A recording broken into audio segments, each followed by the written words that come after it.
Mais il est à l'origine de rien du tout, Rof. Il était juste là avec ses potes. Ouais, grave. Et attends, c'est Rof, frérot. S'il a un truc à me dire, tu vois ce que je veux dire, donc il n'y a pas de galère. Non. Je sais que je suis là depuis longtemps, donc je peux pas dire... Moi, j'ai pas un discours revendicatif. Non. Tu fumes depuis un long moment. T'es un peu notre Snoop Dogg à ce niveau. Ouais, ou même Redman, comme tu veux. Ça me déçoit. Le mot me déçoit.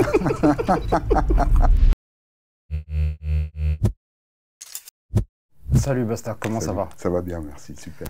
J'ai tout cartonné comme papier canson. Elle réclame toujours des massages comme si j'étais maçon. Chez moi, c'est comme au bled, toujours la musique à fond. Le caisson est Bluetooth, si je veux, je l'accroche au plafond. On est très honoré de te recevoir dans ce nouvel épisode de La Consulte. Merci. Tout d'abord, j'aimerais parler de ton dernier projet, sorti en mars dernier. Tu connais la vibe, c'est TCLV. C'est ça. Quels sont les retours que tu as eus sur ce projet? Ben, franchement, de très bons retours. Voilà, en étant honnête avec toi, j'étais pas agréablement surpris parce que je savais ce que j'allais proposer au public, mais j'ai eu de très bons retours. Ouais. J'étais content, les gens. Ce qui m'avait surpris, perso, c'est le fait que tu es crédité Rash, DJ Rash. Rash, ouais. Pourquoi? Ben parce que c'est un DJ. Oui, mais c'est rare. Ouais c'est rare de voir des crédits comme ça. Ok, ben parce qu'en fait, par rapport à son travail, tu vois, il intervient dedans comme un featuring à part entière, donc c'était normal de mettre son nom. Ok. Dans un an, si je ne me trompe pas, tu vas fêter tes 30 ans de carrière. Ouais, absolument, ouais. Qu'est-ce que ça te fait? Franchement, ça me fait chaud au cœur. Ah ouais, ça me fait chaud au cœur, ouais. Moi, je m'imaginais pas autant, je me projetais pas autant lorsque j'étais jeune, ou même à certains moments... on va dire pris plus de bouteilles. Ouais, voilà, exactement.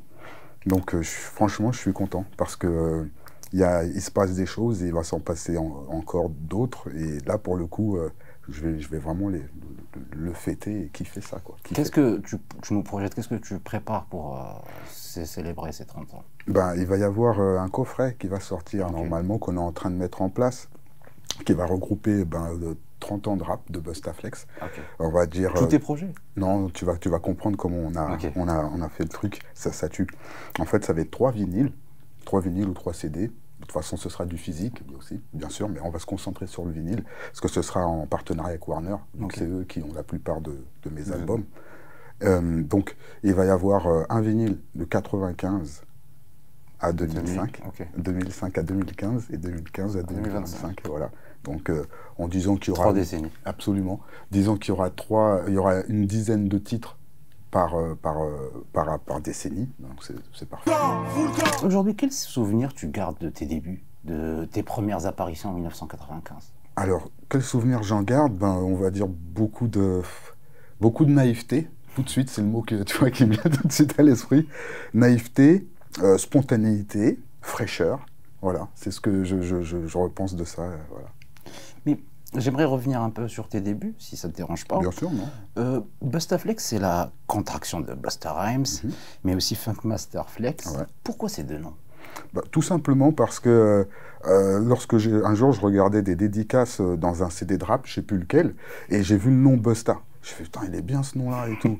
Et en continuant dans les dédicaces des noms, il y avait Flex plus tard, et Flex. Je sais pas, j'ai kiffé, j'ai fait un assemblage de ça, mais ça c'était en tant qu'amateur. Chez moi, dans ma chambre, je connais personne, tu vois. Donc j'étais en train de rêver. Et voilà, donc je me dis, voilà, je vais m'appeler comme ça, comme rappeur, comme nom de rappeur pour commencer. Et après, un peu plus tard, j'ai su que c'était Busta de Busta Rhymes et Flex de Funkmaster Flex. Mais en même temps, en tant que fan de hip-hop, je me disais, bon voilà, c'est comme un hommage, un clin d'œil. Et puis voilà, pour l'instant, je suis pas connu, je garde ce nom-là, quoi. Voilà. Et dès ton premier projet éponyme, qui porte ton nom du coup, t'es signé chez Warner, réalisé par Cool Chain. Comment ça se fait? Ça a été le hasard, en fait. Ça a été le pur hasard. C'est plusieurs épisodes, mais on va aller au dernier épisode direct. Le dernier épisode, c'est que je rencontre Cool Chain dans les bureaux de Sony Music. Parce que moi, à ce moment-là, je suis en édition chez eux. Enfin, en publishing, édition, c'est pareil. Et eux, ils sont en production chez Epic, à des étages au-dessus. Et donc, on se rencontre par hasard. Et lorsqu'on se rencontre, lui me propose de faire un rendez-vous avec moi tout de suite. Il me dit, oui, voilà, j'ai entendu parler de toi. Est-ce que tu as 5 minutes à m'accorder là, qu'on puisse discuter? Donc je lui dis, ouais, sans problème, j'avais le temps. J'étais avec mon grand frère en plus. Donc vas-y, tranquille, on y va. Et de là, il me dit, bon, j'ai entendu parler qu'il y a des maisons de disques qui sont intéressées pour te signer là. Tu as le buzz en ce moment. Moi, j'aimerais bien réaliser ton premier album Donc si jamais, une fois que tu as choisi ta maison de disques, eh ben, tu me dis, moi j'aimerais bien réaliser ton album. J'ai dit, vas-y, ok. Et donc du coup, j'ai choisi Warner, et puis voilà, et il m'a suivi. Mais comment ça t'as choisi Warner? C'est-à-dire, c'est toi qui avais le choix pour aller vers les maisons de disques? T'étais à ce point-là désiré? Bah, on peut dire ça, ouais, j'ai eu cette chance-là. Après, c'était pas toutes les maisons de disques qui étaient chaudes sur moi, il y en avait 2, 3. Je ne vais pas les citer, mais voilà, à la fin, j'ai choisi Warner parce que le mec qui m'a approché, on va dire, tu sais, comme les sélectionneurs, le mec qui m'a approché, il est venu avec un bon discours, tu vois, il sortait de chez Sony, je crois, ouais, de chez Sony, et il allait chez Warner, et chez Warner, il n'y avait pas de rappeur. J'allais être le premier. T'étais le premier rappeur chez Warner. Voilà. Et donc, ça, c'était pas un frein pour toi? Le fait de te dire que tu déboules dans une maison de disques où on n'a pas forcément travaillé avec des rappeurs, leur code, etc. Bah, c'était pareil pour moi, je ne connaissais pas non plus le milieu des maisons de disques, le milieu, on va dire, professionnel, tout ça, je ne connaissais pas moi. Donc c'était aussi une première pour moi de rentrer dans le grand bain avec ces gens-là aussi qui allaient se lancer. Mais en même temps, comme je te dis, le mec qui était chez Sony, il connaissait aussi NTM et plein de trucs. Donc il n'était pas étranger au rap. Et voilà, et moi j'avais envie de tenter cette aventure, donc non, pas de pression, au contraire. Aujourd'hui, avec du recul, est-ce que tu trouves que ça a été un avantage ou un inconvénient de signer aussitôt? Non, un avantage, hein. Un avantage, la preuve, parce que tout ce que j'ai fait plus tard, après maison de disques en indépendant, a beaucoup moins marché. Heureusement que ça avait pété pour moi tous mes projets précédents en maison de disques, avec toute la machine de guerre qu'ils ont au niveau des clips, promo et ceci, cela, pour pouvoir m'installer et faire ensuite que je puisse durer pendant plein d'années, quoi. Mais ton album éponyme, pour revenir une dernière fois là-dessus, c'est une impressionnante réunion de talents, tous mis au service d'un seul homme, toi. Comment tu as réussi à avoir Zoxé, Cool Chain? Tu vas pas me dire que c'est juste du hasard? En fait, c'est pas du hasard, ça a été du travail en amont. Moi, j'ai beaucoup travaillé aussi avant de rentrer en studio et de faire un album avec Cool Chain et Zoxy et les autres. J'avais pas mal fait de freestyle, de morceaux. J'avais sorti un maxi aussi avant. J'ai fait pas mal de featuring, pas mal d'apparitions. Donc, il y avait quand même de quoi. Il y avait des cartes de visite pour au moins me situer et savoir ce que je représentais dans le hip-hop et où est-ce que je voulais aller. Et ce qui s'est passé, c'est que voilà, lorsque j'ai fait mon premier album, je connaissais déjà Zoxy, donc voilà, je lui ai demandé gentiment est-ce que tu veux bien apparaître dans mon album en tant que faire un featuring. Et voilà, il m'a proposé aussi une production, donc c'est sur sa musique qu'on rappe. Et puis avec Cool Chain, voilà, c'était aussi plus facile d'avoir n'importe qui pour pouvoir travailler, vu qu'il y a Cool Chain au-dessus de tout ça. Et voilà. Hey yo, je me place, fils, place à l'artiste, vous êtes factice, vous portez malheur. J'active le flow format beat, vous êtes hors piste, Schumacher. Tu me connais, je me le paquet, toujours au taquet. Je colle au beat, Fredon saquet. On peut pas te saquer, mais on peut te maquer, claquer, tacler. Sur ce projet, tu as incarné de manière assumée une version française, entre guillemets, du rap new-yorkais. Ouais, carrément. À l'époque, j'imagine que ça a choqué plus d'un, non? Ouais, grave. Mais en même temps, c'est ce que moi je voulais faire. Ouais, moi, c'est ce que j'écoutais. J'écoutais que du rap US, on va dire 80%, 20% de rap français. Et voilà, pour moi, la manière dont j'ai interprété le rap, comment je l'ai pris et comment j'avais envie de le faire, c'était vraiment à la US, new-yorkaise, quoi. Mais ça fait quoi d'être certifié à 21 ans? Franchement, je sais même pas, c'est de la fierté. Tu commences avec une certification, à un moment donné. Moi, si j'aurais été à ta place, j'aurais la grosse tête. Je me disais, je vais tout péter, en fait. Voilà. Je peux pas dire que j'ai eu la grosse tête, mais j'étais content, j'étais fier quand même d'avoir fait ce travail. Mais c'était, en fait, je veux dire la vérité, c'était surtout une fierté pour pouvoir les ramener à mes parents. Ouais. Mais en gros, vraiment, c'était vraiment ça, parce que faut pas croire que tout était sympa et que j'ai pu faire du rap facilement, et c'est cela, parce que j'étais encore chez mes parents, même lorsque j'ai été disque d'or, j'étais encore chez eux, j'avais pas encore pris mon indépendance. Donc du coup, moi, j'avais besoin de leur prouver quelque chose, tu vois, donc j'avais une pression, et grâce à Dieu, voilà, il m'a donné un disque d'or que j'ai pu ramener à mes parents au bout d'1 an que mon album était sorti. Je ne pouvais pas faire mieux, hein, comme pour consolider le fait que voilà, je veux faire ce métier. Pour revenir grosso modo sur toute ta discographie, tu as toujours été un gros rimeur. D'où te vient ce vocabulaire, cette richesse dans la langue? Ben, je pense que par rapport à mes parents, hein, mes parents, ils écoutaient, enfin, ils s'exprimaient super bien, et surtout qu'ils écoutaient beaucoup de variétés françaises à la maison, et aussi d'autres styles de musique, mais moi, ça m'a toujours fasciné, la langue française m'a toujours plu, quelle que soit la manière dont on l'emploie, que ce soit en chant, ou en littérature, ou en expression orale, ça m'a toujours plu, pourtant j'étais nul à l'école, nul en français, nul en orthographe. Studieux, non? Zéro, non. Tu bouquinais beaucoup? Du tout, même pas. J'ai dû lire 4 livres dans ma vie, mon frère. C'est lesquels, du coup, les 4? Ah, si je te dis les titres, c'est chaud, mais on va les laisser, j'assume. Hein. Je suis un ancien maintenant, je peux y aller. Alors, je vais te dire les titres, ça va pas te parler, mais les gens, ils vont être morts de rire. Alors, t'as Jambes Rouges, apprenti pirate. T'as L'année du Mistouflon. Je m'en souviens parce que ça m'a marqué, c'est des livres que j'ai lus en primaire, je suis sûr que ça m'a marqué. Après, bon, on passe un cap, on passe à Jules Verne quand même, 20 000 sous les mers, j'ai lu ça. Et le Horla. Bah, c'est pas mal quand même. Oh, c'est nul, mon frère. Oh, c'est nul pour un artiste qui écrit des chansons, c'est pas terrible. Mais de nos jours, j'ai l'impression que les artistes ne bouquinent plus du tout, en fait. Ben ouais, mais c'est peut-être l'époque qui veut ça, tu vois. On est toujours sur notre téléphone, sur Internet, ceci, cela. On prend moins le temps de lire. Quand on a du temps, c'est pas pour lire, tu vois. Donc. Pour finir avec l'album, moins de 2 ans après ce premier album, tu as arrêté de travailler avec Cool Chain. Pourquoi? Ben parce que j'avais souci d'indépendance. Ok. Ouais, j'avais envie de faire Bustaflex tout seul. Je sentais que j'avais beaucoup apporté et donné à Format People et que j'avais envie de faire mon truc à moi, dans le sens où j'avais aussi rencontré des amis à moi qui s'occupaient d'autres rappeurs. J'avais l'occasion aussi de faire mon propre label et de lancer ce groupe-là, de faire ma propre équipe. Donc j'ai foncé, quoi. J'ai pris le risque. Mais à l'époque, il se murmurait, entre guillemets, que Cool Chain te déconseillait de faire des feats et c'est ce qui aurait motivé ton départ. Est-ce que c'est vrai ou faux? Alors non, du tout, mais ça a été un paramètre, mais pas du tout qui a été décisionnaire dans ce que j'ai fait, du tout. Non, c'est juste que oui, il y a une fois ou deux, peut-être même une fois, voilà, où il m'a dit non, il n'a pas trop envie que j'aille me mélanger avec ces rappeurs-là, et voilà, j'ai respecté ça, tu vois. Mais c'est vrai qu'à l'époque, peut-être que je ne comprenais pas sa stratégie. Ouais, voilà. Mais maintenant, avec du recul, tu la comprends? Ouais. Ah ouais, carrément. Elle consistait en quoi, tu à nous préserver, justement, de ne pas s'éparpiller partout pour pas que notre étiquette, notre image, elle s'effrite en mode, quelque part, ouais, ils sont tout le temps à gauche, à droite, quand ils se réunissent, ouais, c'est bien, mais ils donnent la même chose à gauche, à droite, donc il n'y a plus vraiment d'exclusivité quand ils sont ensemble, tu vois. Aujourd'hui, est-ce que tu es toujours en contact avec NTM? Ouais. Okay. Ouais. Plus avec Bruno, de temps en temps, quelques rapports vite faits sur les réseaux avec Joey, mais voilà. Mais plus, j'étais plus proche de Cool Chain. Ouais.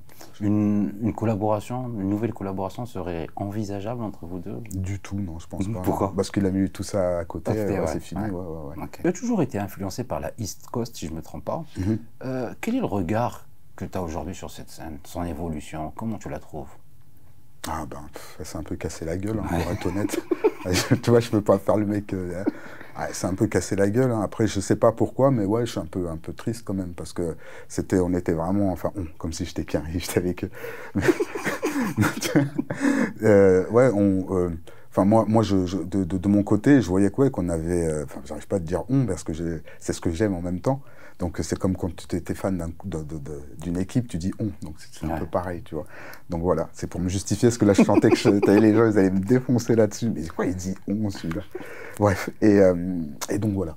Moi, j'ai senti qu'il y avait, à un moment donné, il y a eu une baisse de régime, il y a une baisse de je sais pas quoi. Plein d'artistes qu'on aimait ont arrêté de sortir des disques, d'autres ont disparu. Ceux qui sont arrivés... C'était l'arrivée du stream ou aucun rapport? Ou est-ce que c'est le côté Ouest qui est devenu plus fort? Même pas. Je pense que c'est même pas ça. C'est Atlanta, frérot. Une fois que le rap du Sud, il a pris son ampleur, tout ce qui était trap, Jersey, exactement. Même non, encore Jersey, c'est arrivé bien tard, mais la trap, c'est vraiment la trap qui a mis une vibe, une grosse claque au rap new-yorkais. Et voilà, quoi. Et ça a été dur de se relever de ça, je pense. Aujourd'hui, tu en écoutes encore? Ouais, bien sûr. Bah attends, il y a Griselda, frérot. Griselda, ils ont tout remis en ordre. C'est un truc de ouf. Plus d'autres artistes. J'aime beaucoup Ransom aussi, qui fait du rap très, très, très sale. Je suis très fan de lui. Mais ouais, j'en écoute, bien sûr. À l'époque, le rap le rap français s'inspirait beaucoup plus des produits US, comme tu viens de le dire. Mais vers la fin des années 90, début 2000, voire même moitié 2000, 2010, on a commencé à avoir les Lunatiques, ces groupes-là, la Mafia Cafri, qui ont apporté un truc un peu français pour le rap français, même avec 113 et leurs inspirations un peu rail, etc. Est-ce que à cette époque-là, tu t'es senti un peu déboussolé? Oh, je ne veux pas dire déboussolé, mais j'ai bien senti qu'il y avait une scission, qu'il y avait une sorte de frontière entre le hip-hop et le rap français. Tu vois, il y a vraiment arrivé à ce moment-là, c'est comme si, voilà, nous, la majorité, c'était en mode, nous, on ne fait pas les quinries, on n'est pas là-dedans, on ne suce pas les Américains, on fait notre rap à nous, voilà, pour les mecs de quartier, pour ceci, pour cela, voilà. Tout en oubliant, bien sûr, que le hip-hop... Le hip-hop, il vient de là-bas. Bref. Donc, ça a été un petit peu bizarre, toute cette vibe-là. Et ouais, non, je me suis pas du tout... Je me suis plus senti en compétition, mais malsaine. Ouais. T'as vu? Seul contre tous, un peu. Un peu, ouais, je me suis senti comme ça. Enfin, seul, j'étais pas seul, on était quelques-uns. Mais moi, en tout cas, à l'occurrence, ouais, vu que j'avais du succès à ce moment-là, ouais. Mais aujourd'hui, par contre, c'est le paradoxe. On a de nouveau les sonorités US qu'on retrouve notamment via la trappe. Mais tu comprends même pas les paroles, frérot. Tellement c'est en mode...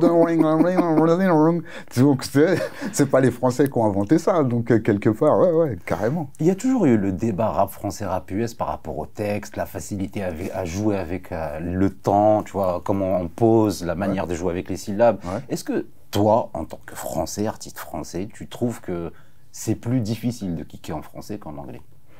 Bah, c'est moins, la langue est moins chantante déjà que l'anglais, ça chante moins, ça bounce moins, ça rebondit moins. Mais non, je trouve que franchement, avec le travail que j'ai fait, mes collègues, les autres confrères et tout ce qui s'est passé, on n'a pas rattrapé, rien à voir. Mais techniquement, aujourd'hui, le rap français, c'est chaud. Je vais te parler de Jeff Lenner, je ne sais pas si tu connais Jeff Lenner. Je trouve que Marianne manque grave de charisme. Des tas de crari, elle gargarise sur le paf de Balkany. J'ai pas de Grammy, mais je rabille 4 Camini. Baggy, carte Panini, Adidas, Takini. Ce sport des 16 obscurs, mais propre et l'écriture. Les stores, on les obstrue, les prods, on les triture. Grenoble qui balance, lui, là.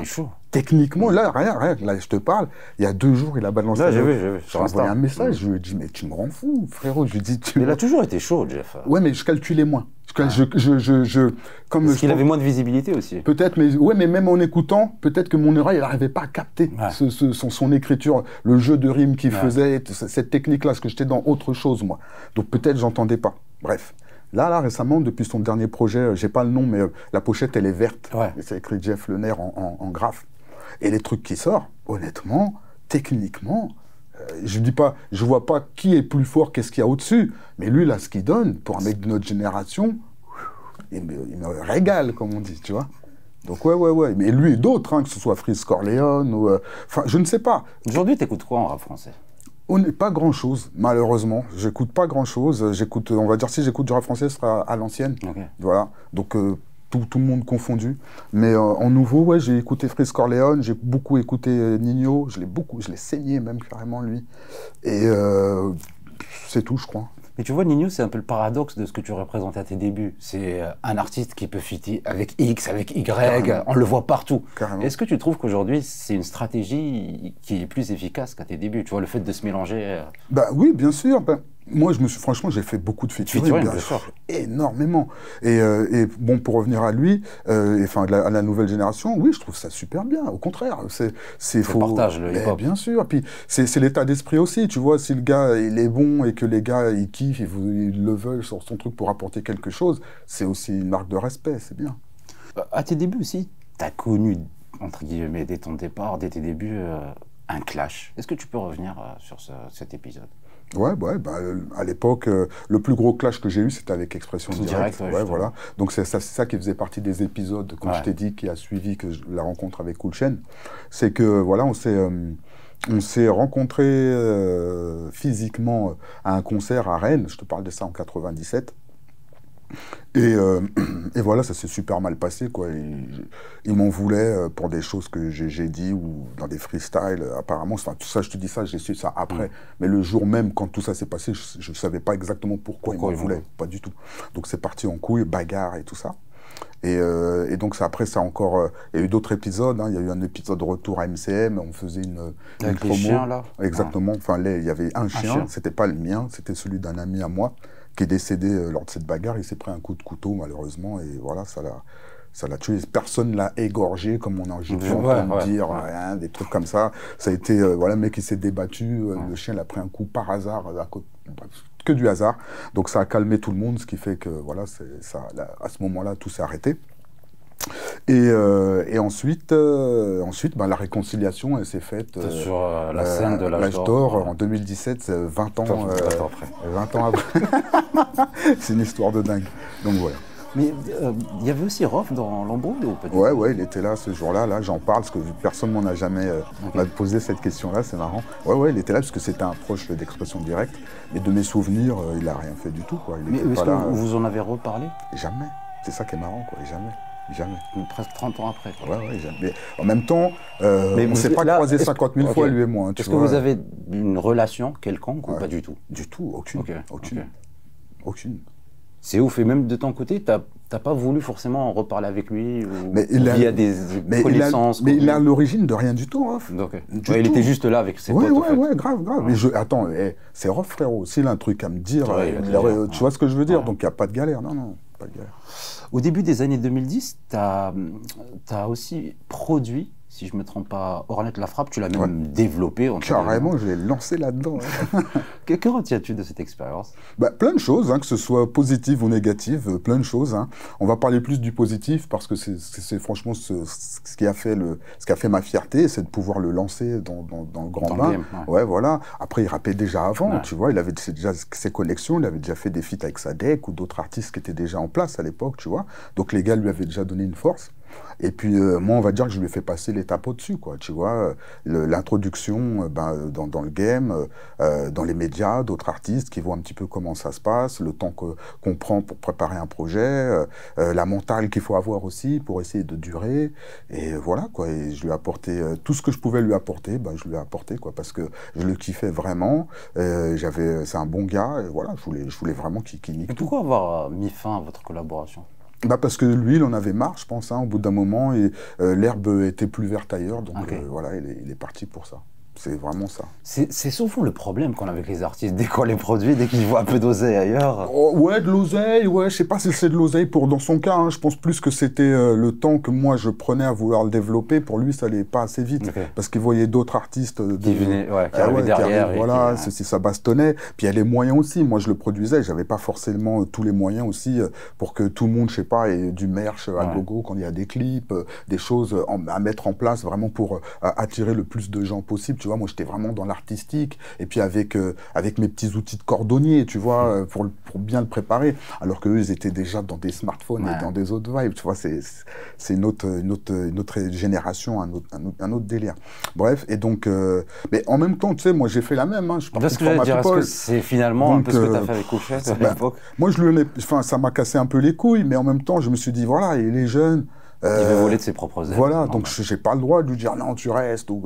Donc ça m'a saoulé, mais il a fait ce qu'il avait à faire en tout cas. Vous êtes encore en contact ou... Non, du tout, mais il y a rien en tout cas, mais on n'est pas en contact. Ok. Aujourd'hui, est-ce que la production t'intéresse? Comme tu vois, ce que tu as pu faire avec Ornette, est-ce que tu te dis aujourd'hui j'ai encore plus de bagages, plus de background pour produire, développer? Carrément. Mais ce qui m'intéresse, moi, c'est plus réaliser. Que de produire un artiste, ça m'intéresse pas. Bon, je fais des prods, ça c'est pas le problème. On va en parler après. Ouais, mais produire un artiste, non, réaliser, c'est plus. Mais j'arrive pas à identifier le rôle d'un réalisateur dans le rap. Il fait quoi au juste au fait? C'est lui qui crée toute l'ossature de l'album, quoi. Tu vois, tous les morceaux, il est derrière. C'est-à-dire, comment un morceau, il se développe, que ce soit, tu vois, qu'il y ait une intro ou pas. La structure du projet. Voilà, exactement, la structure du projet, c'est ça. Tout au long de ta carrière, j'ai l'impression que tu as eu des gros moments de succès, mais aussi des périodes plus creuses. Ouais, carrément. Comment tu faisais pour gérer ces périodes-là? Eh ben, ma mentale là-dessus, c'est d'être dans l'ombre et de travailler en attendant que ça revienne, tu vois. Il y a eu des moments, comme tu dis, des moments de bas où j'ai même voulu arrêter et me dire, ah, vas-y, je vais arrêter, je vais passer à autre chose. Mais franchement, je pense que Dieu a vraiment un projet pour moi. Quand je dis ça, tu rigoles, tu souris, mais je te promets que ouais, parce que souvent, il m'a fait comprendre que j'étais fait pour ça, tu comprends? Donc, à partir d'un moment, tu luttes pas et puis tu bosses et tout se remet en place et puis tu dis, bah ouais, t'avais raison et tout. Et voilà, quoi. Et donc, dans les moments de bas, c'est ce que j'ai toujours fait, hein. Je me mets en retrait, t'as vu, je redescends mon train de vie et je travaille, je me mets je prends l'essentiel pour me nourrir et me reconstruire, parce qu'à mon avis, quand ça redescend, c'est pas que t'es monté trop haut, mais c'est qu'il y a un truc que t'as fait chelou qui se passe, les planètes, elles sont plus alignées, et vas-y, ça redescend et tout ça. Mais tu sais que elles peuvent se remettre en place, donc faut être prêt à ce moment-là et retravailler. Mais est-ce qu'il y a des morceaux où tu as une sensation de regret, où tu te dis, ah, ce morceau, il devait tout péter, il n'a pas eu le succès qu'il méritait? Ouais, carrément. Oh, il y en a plein, je te dirais tous en vrai. Chaque artiste, il te dira ça, il va pas dire, ouais, celle-là ne méritait pas de péter. Mais non, je vais pas dire toutes, mais je sais pas, j'ai un titre comme Funky Flex, c'est un bon titre trap et tout, la prod elle est bien, c'est du bon Bustaflex. Bon, j'ai pas clippé, malheureusement, mais celui-là, je trouve qu'il a une vibe qui me représente bien et qui fait aussi un bon pont entre l'ancienne génération et la nouvelle, vu que c'est un morceau trap, la prod est trap. Je me débrouille pas mal dessus. Voilà. Je trouve que ça, c'est... C'est un morceau qui te décrit. Ouais, voilà, c'est un morceau qui me... Ouais, mais en même temps... Qui n'a pas eu le succès. Ouais, mais je t'ai dit, j'en ai plein. Hein. Par exemple, j'en ai un qui s'appelle « Je me fais rare », dans un album qui s'appelle « La pièce maîtresse ». Ouais. Ce titre, pour moi, il est extraordinaire, tu vois. Alors, ça fait je me fais rare à part pour un feat à 3 bars, ou si dans ta soirée, il y a des gros pétards et des nibards, il faut que ce soit open bar, pour moi et mes gringos, ça soit fait. De rhum et pas ta belle, rhum mal coiffé. Je me fais rare, c'est ce que les mecs de la test me disent. Les gars, vous êtes dans mon cœur, mais dans ma tête, c'est le bise. Je me fais rare parce que les keufs m'ont pris en tauf avec un dealer de cam, et un de ces putains de Yankee à Cannes, et je me fais rare pour passer plus de temps avec la familia, et que je me sens mieux dans les endroits où familia, pour que tu puisses mieux apprécier. Lorsque tu m'as oublié, je te surprends comme une grenade dégoupillée. Pour éviter de m'éparpiller comme un virus, je reste au chaud et à l'abri de la lumière comme un papyrus. C'est pas moi le clown du circus, malgré mon rictus. Je fais plutôt un effet cactus dans l'anus. Je me fais rare. Après, je me rappelle plus de la suite et le refrain, c'est je me fais rare. C'est ce que les mecs de la test me disent. Les gars, vous êtes dans mon cœur, mais dans ma tête, c'est le bise. Je me fais rare. Donc bon, voilà, c'est un truc assez introspectif où je répondais un peu pourquoi on me voyait pas, et j'étais vraiment sincère dans les 3 couplets. Voilà, et donc ce morceau-là, la prod, j'ai été la chercher en Croatie. C'est des Croates qui ont fait la prod avec du vrai violon de fou. Mais je te promets, un vrai violoniste et tout. Et parce qu'en fait, j'ai vu, je sais plus comment, il y a un tourneur. Voilà, c'était Eric Bellamy, tourneur. Aujourd'hui, c'est un gros tourneur, j'ai oublié le nom de sa boîte là. Et lui, il me faisait tourner, et à un moment, il m'a fait écouter des CD de prod d'un groupe de beatmakers de Croatie. Super fort, Blackout, il s'appelait. Ouais. Mais super fort de ouf. Hein. Ouais, donc j'étais choqué. Et c'était en pleine préparation de mon 4e album. Donc je lui ai dit, vas-y, moi, il me faut des prods 2. Donc on a pris les contacts. J'étais là-bas, à Zagreb. Et voilà, j'ai fait la rencontre avec eux. J'ai écouté des prods. Ils m'ont fait voir comment ils travaillaient. Ils m'ont présenté des musiciens. J'ai eu droit à une prod en live avec un mec avec du violoncelle qui joue en direct. C'était incroyable. Donc moi, j'ai pris cette prod-là pour faire Je me fais rare, et donc ça fait partie des morceaux pour moi dans ma carrière que j'aurais aimé qui pète de ouf, parce qu'il est super bien. Et en parlant de prod, tu t'es lancé dans la compo. À quel moment? Alors, dès mon premier album, en fait, ouais. Dès que j'ai signé en édition et qu'ils m'ont donné de quoi m'acheter du matériel, je me suis tout de suite acheté une MPC 3000, parce que tout mon entourage en avait une. Et que mais aucun artiste ne faisait ça. Aucun artiste ne profitait de l'argent d'une avance pour acheter du matos. Ben ouais, mais ouais, chacun son plan hein, en même temps. Tu vois. Moi, mon plan, c'était de pouvoir être, pas autodidacte, mais de pouvoir réaliser mon rêve. C'est-à-dire, si j'ai envie j'ai acheté des platines, de quoi faire des prods. Donc si je veux sortir des mixtapes, ben, je peux mixer des mixtapes en faire. Si je veux faire des prods pour mes morceaux ou pour d'autres artistes, ben, je peux les faire. Tout ce qui me passe par la tête, je peux le faire sans attendre sur quelqu'un. Ça a toujours été mon truc. Et comme j'étais passionné, avant de pouvoir être, on va dire que j'ai de la lumière sur moi, ben voilà, j'attendais mon tour, mais j'avais pas les fonds. Donc une fois que je les ai eus, j'ai pu acheter tout le matos et commencer, voilà, à me lancer dans la prod. Mais aujourd'hui, est-ce que tu composes pour d'autres rappeurs? Alors j'ai arrêté. Mais oui, j'en ai fait. Peut-être le dernier, je sais plus si c'est le dernier. Je crois que c'est Dandy Gale pour qui j'ai produit après Hornet. Et je crois que c'est tout, ouais. Mais j'en ai fait pour beaucoup en Pourquoi vrai. t'as arrêté? C'est Pourquoi chiant. Ouais. Non, du tout. C'est parce que j'ai rencontré des mecs qui étaient beaucoup plus forts. Et je me suis dit, putain, pourquoi je me casse les couilles ouais. Voilà, donc ça a été plus ça où j'ai mis la prod de côté. Mais là, ça y est, je m'y suis remis là depuis quelques mois, parce qu'en fait je me tâtais entre soit reprendre une MPC, travailler vraiment en mode workstation, standalone et tout ça, ou en ordinateur. Bon, j'ai travaillé beaucoup avec Reason, j'ai essayé Ableton, mais c'est trop compliqué pour moi, mais Reason, je l'ai bien saigné. D'ailleurs, le projet 93.8 que j'ai sorti une flextape, tout produit par moi par Reason. C'est-à-dire que c'est Posca, DJ Posca, qui m'a montré comment s'en servir et tout ça. Une fois que j'ai pu, c'est un truc de ouf, j'ai fait toute une mixtape avec. Donc ouais, il y a ça. J'ai fait aussi pas mal avec Logic. Et à la fin, là, maintenant, aujourd'hui, je suis sur MPC avec le logiciel MPC Beats et ça me va super bien, quoi. Je suis heureux. Mon nom c'est Busta, flex pour les intimes. Livraison à domicile avec ta style plus la gym. Je suis le funky Busta, appelle-moi Renégat, ma voix augmente comme les pubs sur la haine quand tu ne t'y attends pas. Voilà le roughneck qui cache ses barrettes dans des paquets de cigarettes pour ne pas que les raquettes. Aujourd'hui, concrètement, quelle est la suite que tu as envie de donner à ta carrière? Alors, honnêtement, je pense pouvoir continuer à faire de la musique comme je l'entends et en vivre. C'est vraiment ce qui m'intéresse. Okay. Ouais, voilà. C'est-à-dire, j'ai pas envie de... Est-ce que tu te projettes ou pas du tout?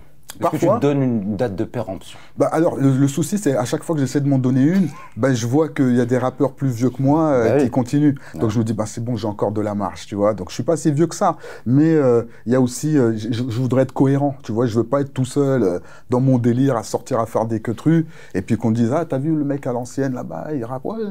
C'est pas l'image que j'ai envie de donner, tu vois. Donc je pense qu'à un moment donné, je vais peut-être arrêter si jamais. Mais pour l'instant, je me sens frais, je me sens bien. Tout ce que je sors est assez qualitatif, donc je peux pas dire que ou même les gens me disent pas c'est chelou, tu rappes moins bien, c'est bizarre, toi tu devrais quand même, c'est chaud, tu vois. C'est pas du tout les retours que j'ai.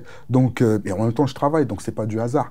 Mais si je me projette, je te dirais que j'ai encore envie de sortir pas mal de trucs, mais tout seul. C'est-à-dire, enfin j'ai toujours ma structure, mais j'ai envie d'être un mec important dans le hip-hop, tu vois, mais qui sort ses trucs, qui fait son monde, qui est là, tu vois, mais sans vouloir être à tout prix numéro 1, juste toujours être là.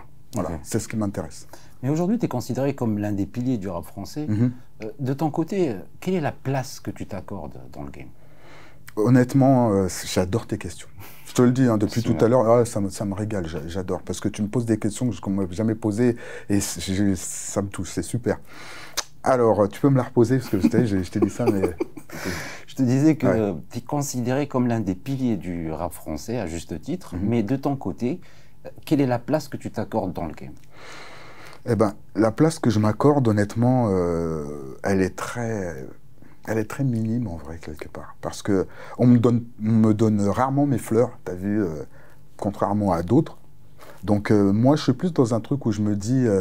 moi je suis le cordonnier, moi. Je suis un cordonnier, frérot. Je suis là, j'ai ma petite boutique, j'ai mes petits marteaux, j'ai mes petits trucs et je me place en tant que... Je suis là, j'ai ma petite entreprise, comme dit Alain Bachung, et elle connaît pas la crise. C'est-à-dire, je suis là. C'est-à-dire, comment je me place? C'est-à-dire que je sais que je suis là depuis longtemps, donc je peux pas dire... Moi, j'ai pas un discours revendicatif, comme certains... Mais est-ce que tu trouves pas que ça t'a desservi? Oui. Oui, carrément. Parce que je sais, j'ai pas cette mentale, j'ai pas...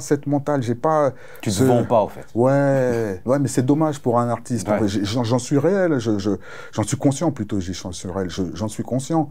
Et c'est peut-être vraiment ma lacune, mon truc, je ne sais pas me vendre, je suis pas là-dedans, je suis pas un mec qui attendait ça pour pouvoir briller ou récolter des trucs ou se sentir au-dessus des autres. J'arrive pas, j'ai déjà essayé, ça marche pas, frérot, c'est pas moi. Comment tu vois des artistes comme Booba qui privilégient le marketing, du coup? Ben, ils sont super intelligents, c'est-à-dire qu'il a senti le truc depuis le départ, il a réussi à créer une distance entre lui et le public. Moi, j'ai jamais réussi à faire ça, en fait, tu vois. Je peux pas dire quelque chose qui le desservirait lui en disant moi je suis trop ceci, ça n'a rien à voir. C'est une autre mentale. Lui, c'est un businessman né. À l'américaine, en fait. Je pense, ouais. Et il a eu la bonne mentale avant tout le monde, tu vois. Donc c'est pour ça que c'est le seul en même temps qui a ce monopole. Est-ce que tu arrives à imaginer ta vie hors musique? Est-ce que tu arrives à t'imaginer prendre ta retraite, t'éloigner du monde musical complètement? Ouais. Des fois j'y pense, hein, quand tout me casse les couilles, forcément. Tu t'imagines où, du coup? Honnêtement, alors, soit en Espagne, mais en tout cas dans un pays chaud, c'est sûr et certain, ou dans le sud de la France, mais pas à Paris, niet. Ça, c'est sûr. Donc, du coup, c'est la musique qui te bloque à Paris? Ouais, bien sûr, ouais.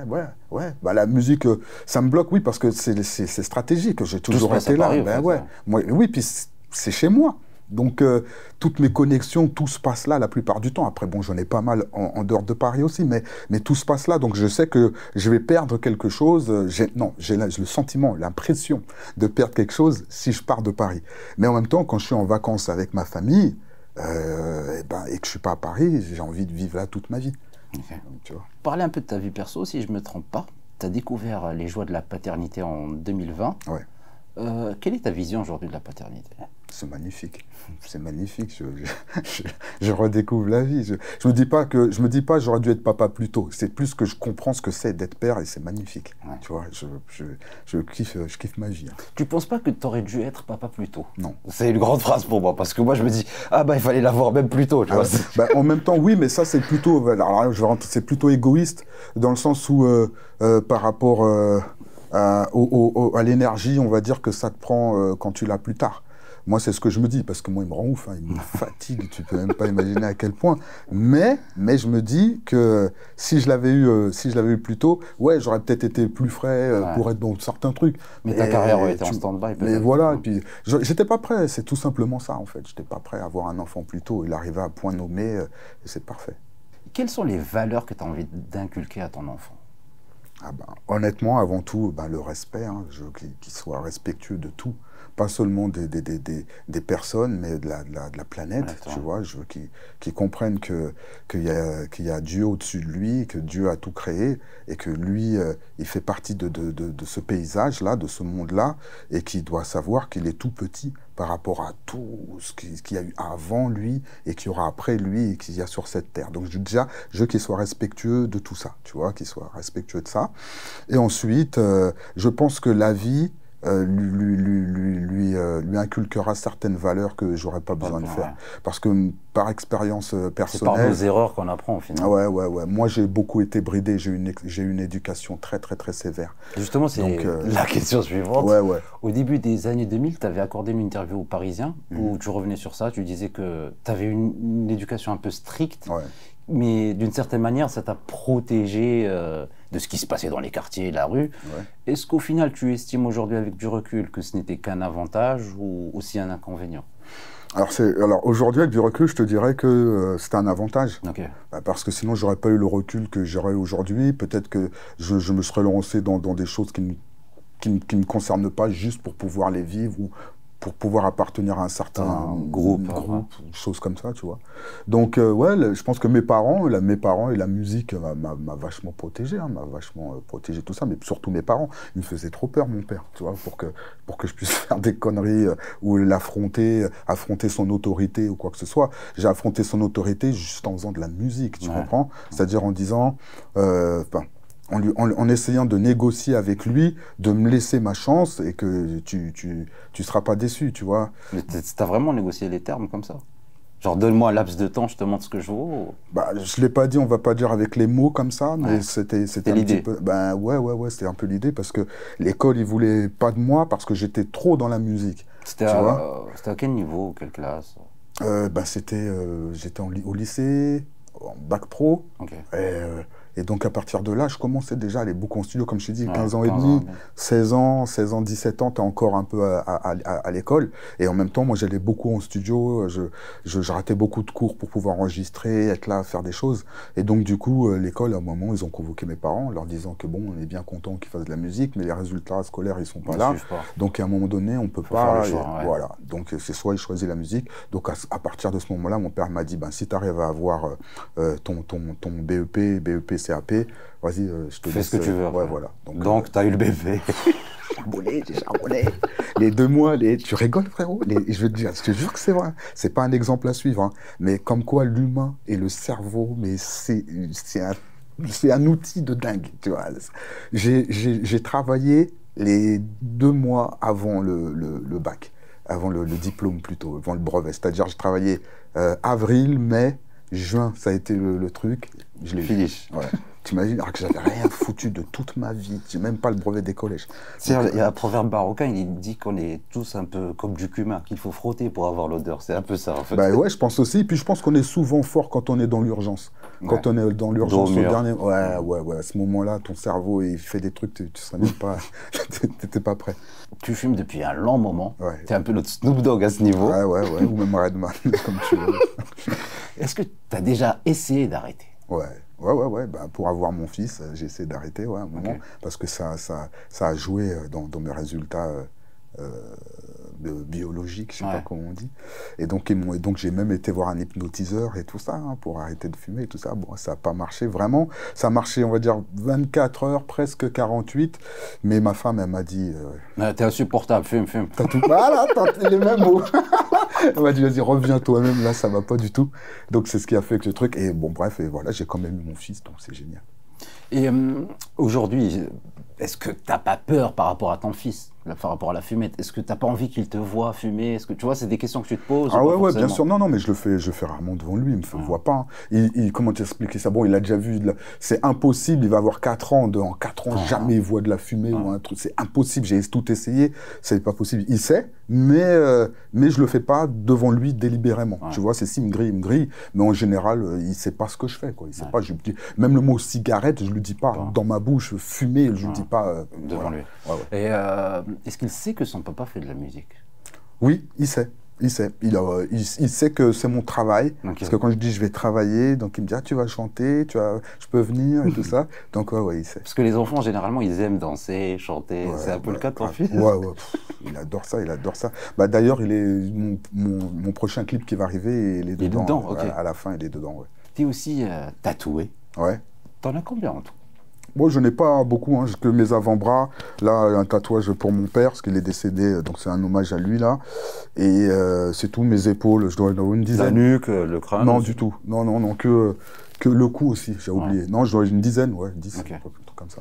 Et est-ce qu'il symbolise, comme celui sur ton père, le défunt, est-ce que ça a toujours un sens pour toi? Alors, ouais, toujours, parce que quelque part... C'est-à-dire, entre guillemets, je veux dire, penser, est-ce qu'en voyant tes tatouages, on peut nous-mêmes comprendre, tu vois, lire des souvenirs, des dessins? Ouais, carrément. Bah, déjà, il y a... Enfin, je vais pas tout dire ce qu'il y a, mais ouais, pour moi. Parce que moi, j'estime que le jour où je vais mourir, voilà, je laisse une petite carte d'identité, un truc, tu peux regarder un peu qu'est-ce qui s'est passé, tu vois. Tu as évoqué la mort. Quelle est ta vision de la mort? Bah, ma vision de la mort, elle est... pourquoi ça existe, en fait? Même s'il faut... On le sait tous, mais tu vois, c'est... Voilà, ça me déçoit. La mort me déçoit. Ah ouais, ce moment-là où je me dis, voilà, où c'est fini, et que en fait, j'ai surtout, je l'ai toujours su, mais lorsque mon père il est décédé en 2015, ça m'a fait vraiment comprendre comment c'était ingrat la mort par rapport à ce que toi, tu ressens, tu vis. Ouais. Ce que tes proches ressentent aussi. Mais oui, mais là où c'est le plus dégueulasse, c'est comment le monde continue d'avancer. Comme si de rien n'était. Voilà. Et c'est ça qui est horrible. T'aimerais que tout le monde sache à ce moment-là. Tout le monde soit endeuillé, recueille, même 10 secondes d'histoire que, mais non, t'as vu, c'est ton problème à toi que tu dois gérer avec ton entourage et ta famille. Et le monde continue d'avancer. Et pareil pour toi, le jour où tu vas partir, ben tu pars. Et puis voilà, et tu sais pas où tu vas, comment. Bon, pour moi, je pense, voilà, je pense que j'irai, mais je pense qu'il y a un paradis. J'espère qu'il y a une place qui m'attend. Et donc voilà, je me dis voilà que c'est ingrat, quoi. C'est ingrat parce que si nous on fait rien pour faire revivre le défunt, ça y est, ça passe à la trappe et puis on passe à autre chose. Donc c'est dégueulasse. J'ai l'impression que au final t'as pas beaucoup de regrets quand même. Oh, non. Moi je vais te dire un truc, hein, à la base. Je suis venu pour, je veux dire, surfer. À la base, moi, je suis venu pour voyager dans la musique en tant qu'artiste. Et j'ai choisi le hip-hop, parce que c'est ce qui me convenait le plus à mon époque, tout ça. Mais je pense que n'importe quoi que j'aurais choisi, je l'aurais bien fait. Donc, je suis dans un truc où je me suis laissé... j'ai compris, en fait, qu'il fallait que j'écoute mes convictions, Dieu... Et l'univers. Et je trouve que ça m'a réussi, même si, attention, comme je l'ai dit, je le redis, j'ai eu des hauts et des bas, mais je pense que si c'est à refaire, je le referai, et que ouais, je suis venu, moi, pour surfer sur la vague. Ok. Une toute dernière question. On t'a souvent vu Boula Z, concrètement. Quel est ton rapport avec la calvasse? Elle est dure, hein, je l'assume pas du tout. Hein. Là, je réfléchissais, hein, on va me raser avant de venir. Non, ça c'est dead. Non, il n'y aura pas de Turquie. Non, parce que j'ai trop peur, en fait, qu'il y ait une galère après, t'as vu, je te jure, hein, ou qu'ils n'arrivent pas, les cheveux de Renoir, comment ça se passe, est-ce que ça... Je sais pas. Parce qu'en plus, il y avait des débats sur ça, hein. Sur les cheveux afro, comment il est fort. Voilà, évidemment. Donc non, je respecte ça, mais j'irai pas, je pense pas, je préfère me raser le crâne jusqu'au bout, tant pis, c'est casse-couille, mais bon, c'est comme ça. Là, je suis à la limite, là, vraiment, vous ne me verrez plus jamais comme ça, hein, plus jamais. Oh, top. Merci pour tout, frérot. Ouais, avec plaisir, merci à toi, c'était super. Merci pour les questions, génial.